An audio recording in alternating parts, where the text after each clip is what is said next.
Hello and welcome. I'm your host, Elizibar. We're going to talk quick about Elvira, Mistress of the Dark, #1. It was kind of a funny book. I got to give it that. It was kind of funny. But only kind of funny. The art's fine. It starts off, she's like filming something. They're reciting really bad dialogue. And the vampire's dentures fall off out of his mouth. That sets the tone for everything else. He reminds me of somebody. Is that, what's the guy from Trauma? Is that Lloyd Kaufman? I think that's Lloyd Kaufman. So anyway, there's a coffin in a dressing room. She gets zorched into it. Or, I'm sorry, it says whoosh. But I prefer zorch over this whole page. And when she wakes up, she's in Switzerland. And she's hanging out with the future Mrs. Shelley.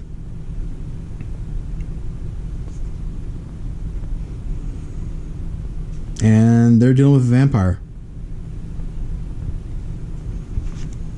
Of course, we won't go into the weird dynamics of this group of people. That's like a psychology paper right there. But anyway, when she wrote Frankenstein, they were all like hanging out in Switzerland at somebody's estate and telling each other scary stories, and that's where Frankenstein came from. Anyway, so they're dealing with a vampire, so they go looking for their missing friend. Oh, look, it's Dracula. Like, that is totally Vlad Dracul. And so he beats the guys up, and it's up to the ladies. And she perpetrates a little something on him. What have you done with my other comely bride? I tossed her out the window, Lord Pornstache. So Elvira spends the whole book being completely irreverent, and it's kind of fun. You've read my Tinder profile. Like, normally I wouldn't like it, but it worked here because the book did not in any way try to take itself seriously. Right in the Woolly Stonecraft Shelleys. Thump. Oof. They shove him in the magic coffin. Then she gets sucked into it, and she wakes up to Deja Thoris? No. Edgar Allan Poe.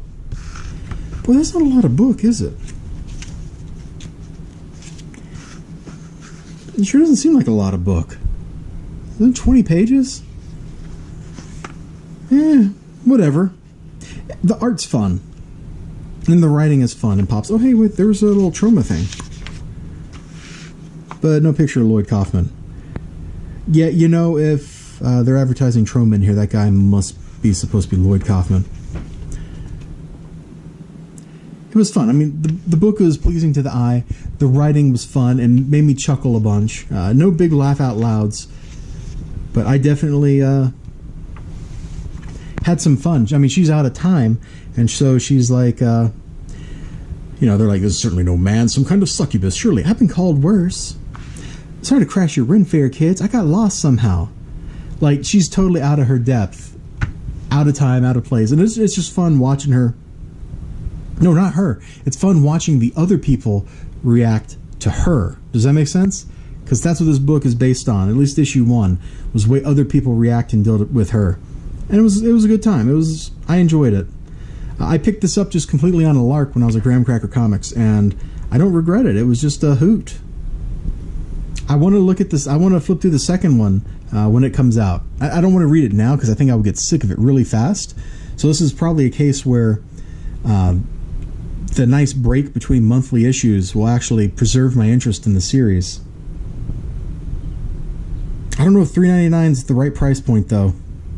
I feel like it might have been better as a $2.99 book, you know? Anyway, you all have a great day. Remember to like, comment, subscribe, all that good stuff. I'll see you next time, and bye-bye.